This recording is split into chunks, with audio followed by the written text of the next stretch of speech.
tangan bagi anaknya sama Bunda di belakang ya. Nah, kita kasih surprise dia. Ya, silakan. Kita kalau di agama Buddha Indonesia sejarah ya, pasti yang paling tahu dia karena beliau saksi sejarah dari dulu sampai sekarang. Beliau udah mulai langsung Banda Asin ya. Nah, dulu pernah kayak begini juga mengabdi, dan kemudian setelahnya juga tetap mengabdi sampai sekarang, dan selalu paling dekat dengan tempat kelahiran Buddha, penerangan sempurna, terus pencapaian pariniwana, mau satu lagi pembabaran Buddha Dharma Asada di bulan ini. Beliau selalu ajak tur kemana-mana, dari dulu sampai sekarang konsisten. Sekarang cuma udah agak canglau ya. Jadi kita mau dengar pesan-pesan beliau nih ya di acara ini. Kebetulan hadir di Bandung. Oh betul. Tentu semua udah pada dengar dari suku lah. Saya makanan utamanya dari suku. Saya es krimnya aja, penutupnya aja. Mau online. Jalan-jalan suku. Hari ini kita memperingati hari pencapaian kesempurnaan dari Bodhisattva Avalokiteshvara Mahasatwa. Jadi barangkali saya cerita aja sedikit karena saya nggak bisa juga membahas Dharma ya, belum tahu. Cuma kalau cerita ya mungkin saya pernah dengar, nah saya ulangi lagi. Memang banyak cerita tentang Kuan Yin ini, tapi yang akan saya ceritakan di sini mungkin agak sedikit jarang diketahui. Kalau kita lihat di atas Kuan Yin itu selalu ada Buddha di kepalanya. Ini adalah Amitabha, Buddha Amitabha. Karena Kuan Yin ini berguru sama Buddha Amitabha. Dulu dalam kelahirannya yang lampau, sebelum beliau menjadi Kuan Yin, dia masih seorang pemuda yang gagah. Dia berguru kepada Buddha Amitabha dan kemudian dia berikrar bahwa dia akan menolong semua makhluk yang mengalami kesulitan, kesukaran, mengalami masalah, dan dia akan terus berusaha di dalam setiap kesempatan, tidak akan mengenal lelah, tidak akan mengenal capek. Setiap kali kelahiran beliau akan selalu membantu semua makhluk. Nah, dalam perjalanannya kemudian beliau banyak berguru juga dengan para bodhisattva, para Buddha yang lain ya. Jadi berulang-ulang kali beliau mengalami kelahiran.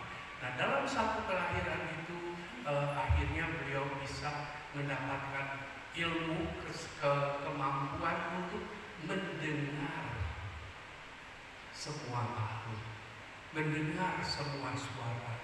Maka disebut Kuan Yin, mendengar suara. Dia bisa mengetahui dari mana aja, dari makhluk yang mana aja, dekat, jauh, besar, kecil, beliau bisa dengar.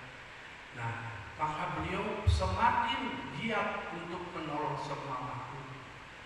Beliau menolong semua makhluk tanpa kenal lelah, ngeberesin dunia udah beres, diberesin surga. Karena para dewa juga pada punya ketakutan. Apa ketakutan para dewa? Dewa itu takut nanti cuci lagi, dia lahir lagi jadi apa? Karena tidak selamanya dia itu di surga, dewa itu. Kalau karma baiknya udah habis, dia akan lahir kembali. Nah, dia bingung, nanti saya lahir kembali di mana? Jadi ada semacam ketakutan di hati para dewa itu. Dia kalau dewa itu bercahaya ya, kalau cahayanya udah redup, kayak lampu listrik udah mau putus, udah makin menambah ketakutan para dewa ini. Nah, ini Kuan Yin juga bantu untuk mengatasi. Beres surga, Kuan Yin beresin neraka. Wah, neraka kita tahu lagi ya, penderitaannya banyak di situ. Beliau bekerja, lagi sibuk beresin neraka. Beliau melihat ke dunia, aduh dunia masih berantakan sampai sekarang juga masih banyak masalah, ya. Begitu beliau mengucapkan hal tersebut, Bodhisattva ini jatuh ke dunia dan kemudian hancur berkeping-keping. Tapi karena beliau punya tekad untuk akan tetap lahir kembali untuk menolong semua makhluk, walaupun tubuhnya sudah hancur berantakan, beliau masih bisa ngomong. Dan beliau melihat, ada gurunya Buddha Amitabha. Beliau tanya, Bante, Suhu, ini saya kenapa jadi begini? Kata Buddha Amitabha, kamu udah janji, kamu akan bertekad sekuat tenaga. Kenapa kamu putus asa? Kenapa kamu seolah-olah menyerah, mengatakan aduh gitu? Makanya hancur berkeping-keping. Maka kata Buddha Amitabha, sini kita kerjasama, saya bantu.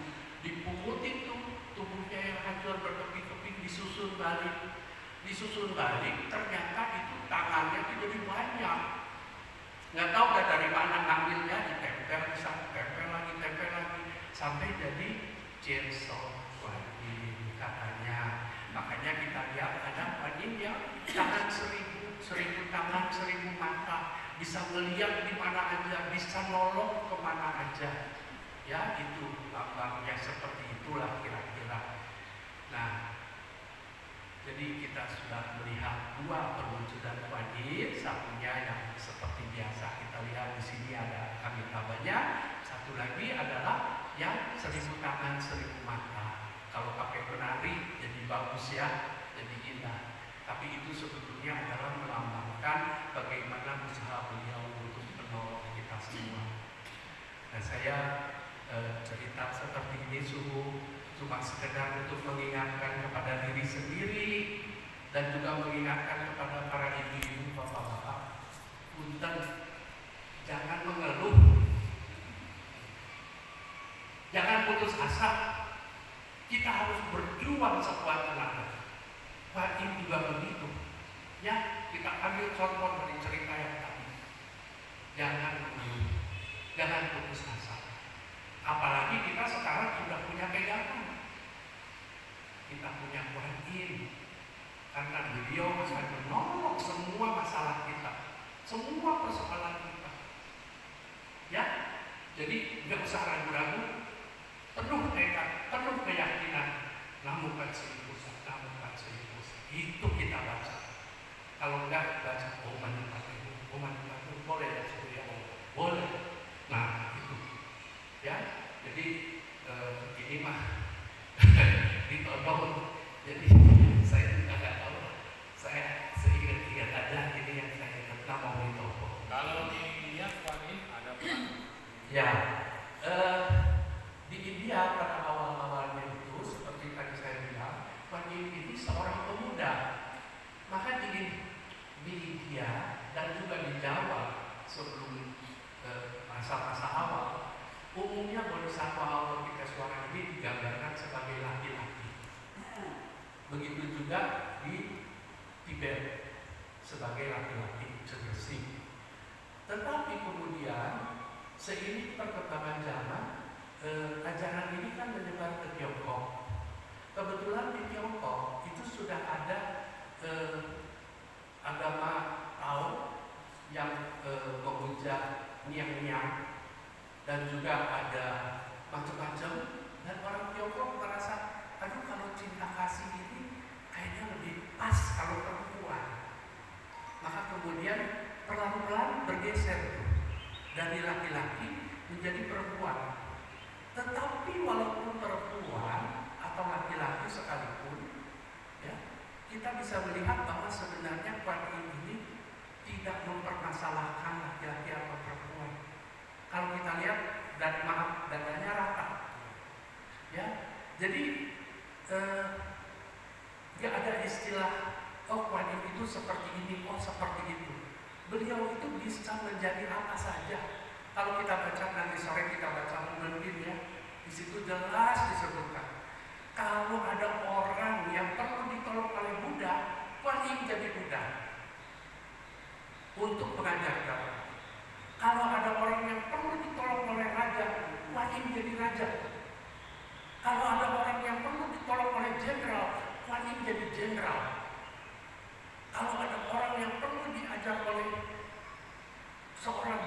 dikuni sama nenek, Kuan Im jadi surat sih untuk mengajar kita semua.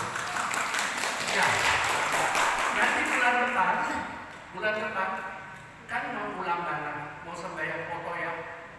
Kalau kita lihat di kelenteng besar tuh mau rebutan sembahyang rebutan, itu kan banyak hantu-hantu yang datang. Kalau nggak ada yang ngatur siapa? Maka muncul ada dibikin raja setan dari kertas. Ada 3 kan, 1 raja api, 1 raja air, ada 1 raja setan yang lidahnya merah keluar galak gitu. Sebab apa? Sebab Kuan Im jadi raja setan. Kok mau-maunya Kuan Im jadi raja setan yang galak? Ya iyalah, kalau setan diatur sama Kuan Im yang lemah lembut, nggak pada nurut atuh. Kudu galak sekali-kali. Suhu kayak gitu. Kalau kita ada susah diatur, disekat kan suhu, ya kan, nurut atuh. Ya begitulah. Jadi orang itu mempunyai bermacam-macam. Nah ini juga kami mempunyai bentuk bermacam-macam. Kita jangan lihat bentuknya. Sebab Kuan Im itu bisa menjadi siapa saja. Bisa-bisa yang minta-minta di depan rumah kita tadi pagi itu Kuan Im dan teman kita. Jangan galak-galak. Ya.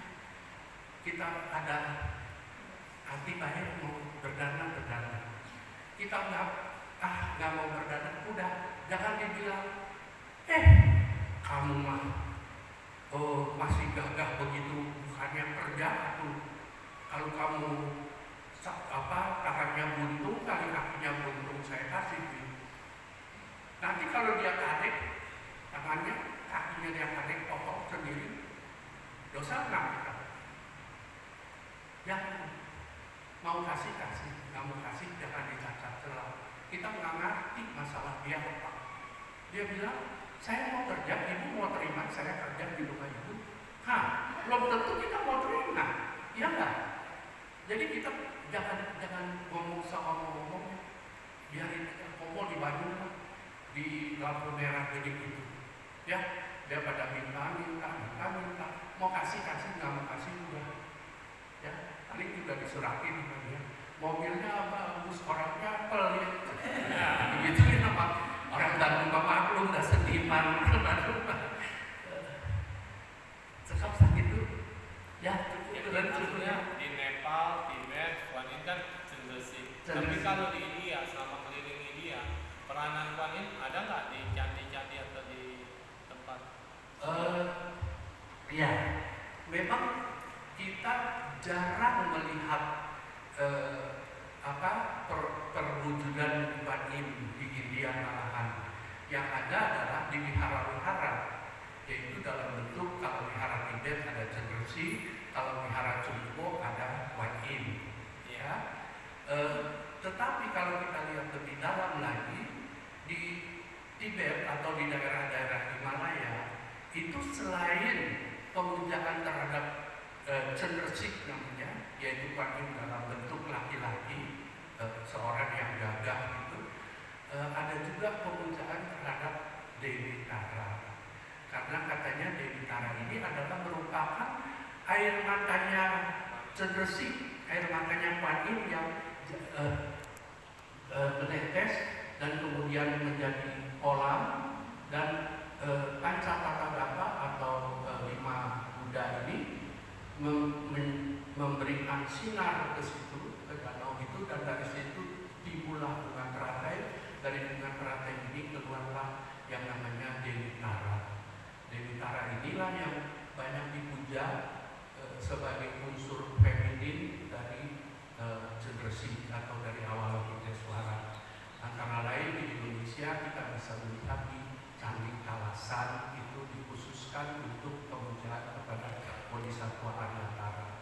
Tapi kalau di India kelihatannya jarang sekali saya mungkin ada, tapi saya hari ini nggak ingat di mana masuk, nanti saya mikir lagi. Ya, artinya Avalokitesvara pada saat awal-awal Buddhism bergerak ya, nggak terlalu familiar kalau karena waktu Avalokitesvara itu muncul disabdakan juga pada saat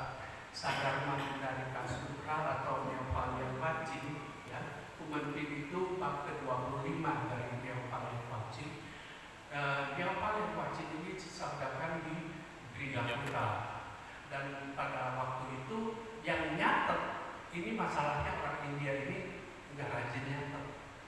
Yang nyatet malahan Xian Tase dari Tiongkok. Xian Tase ini kalau kita kenal namanya Tong Sang Chou. Ya, itu orangnya benar ada, namanya Xian Tase.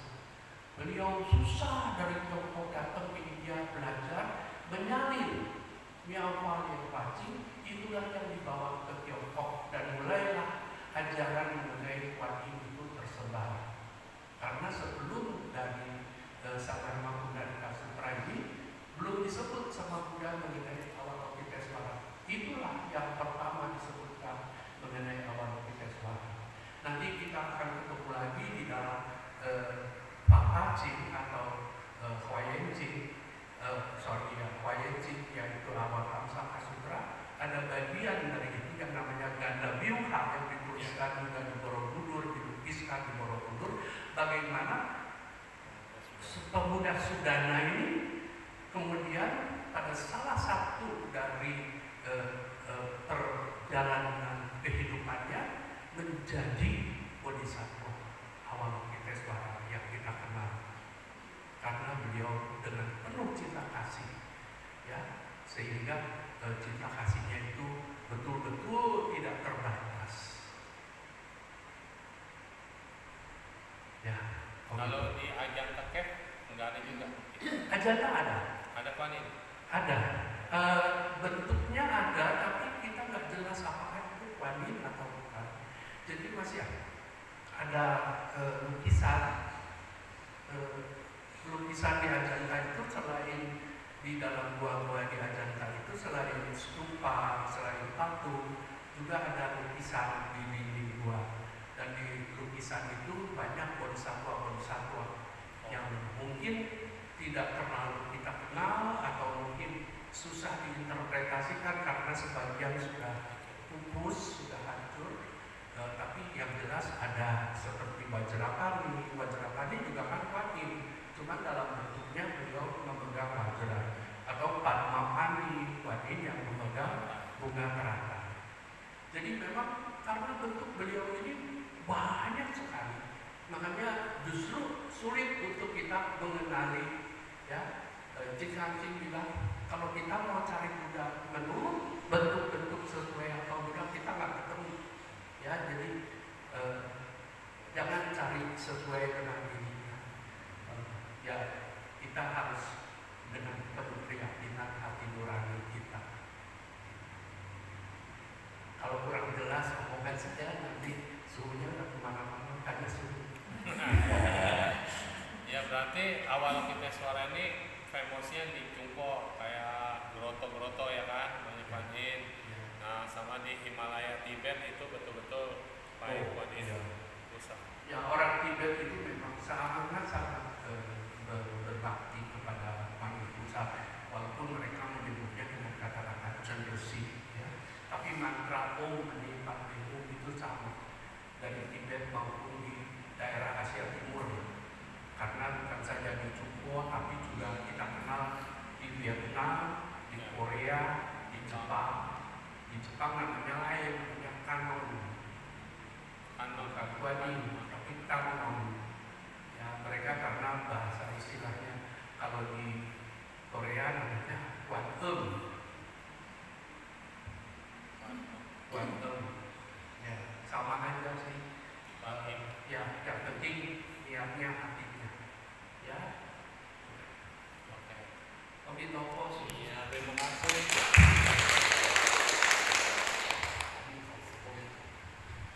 Ya, terima kasih kepada Ki Ananda ya yang sudah sharing dan menyempatkan waktunya hadir di tempat ini ya.